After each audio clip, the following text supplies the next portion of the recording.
Today we are going to discuss about the Government of India Act 1919. It is also known as Montagu-Chelmsford Reform. Edwin Samuel Montagu was the Secretary of State for India, whereas Lord Chelmsford was the Viceroy of India. The Act of 1919 extended the reforms, that is parliamentary and democratic reforms, which had begun with the Act of 1909 or Morley Minto Reform. To remember this act, the Government of India Act 1919, all you have to do is remember two words, bicameralism and diarchy. Now, let us understand what is bicameralism and what is diarchy. By 1919 Act, for the first time, the imperial legislature, that is the legislature in center, was divided into two houses, that is bicameralism. Now, let me make you a chart to explain you the points further. So, here we have the Government of India Act 1919. At top we have imperial legislature, and then we have provincial legislature.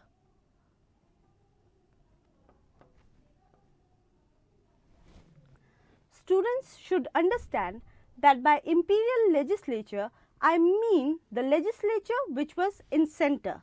As such, it had the jurisdiction of making law for the whole India. And whereas provincial legislature were those legislature which were situated in the province, and they had the jurisdiction of making law for only their respective province. So, in imperial legislature, we now had bicameralism, that is two houses, and the structure of two houses were, first, in the upper house we had majority of officials.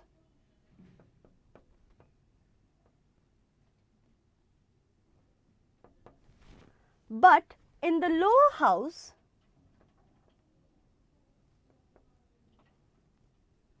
we had majority of elected members.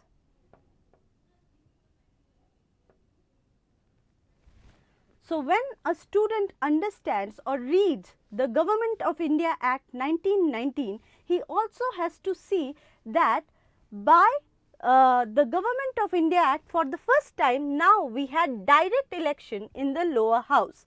So, let us understand now, since we have already understood what is bicameralism, let us try and understand what is diarchy in provincial legislature.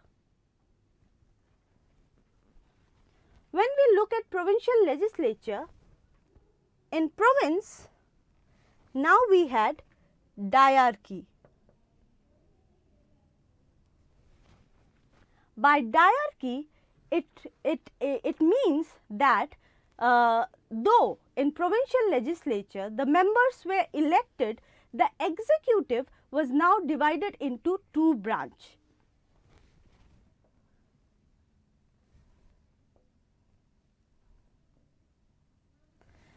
The first branch had officials or councillors who were directly appointed by the crown. The second branch had elected members chosen from the legislature. The topic or the subject on which the laws were made were further divided into two separate lists. The first list was reserved list.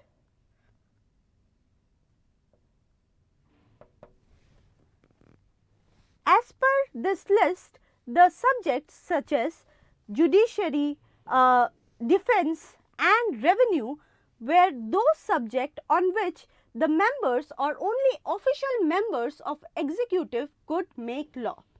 The next list was called transferred list.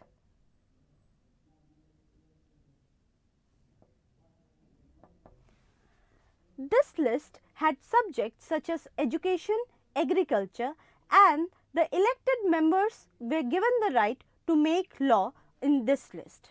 However, the drawback was that even when the laws were made on transfer list, the governor had the right either to accept the suggestion or reject it. With Government of India Act 1919, the policy of separate electorate was further extended to Sikh community as well.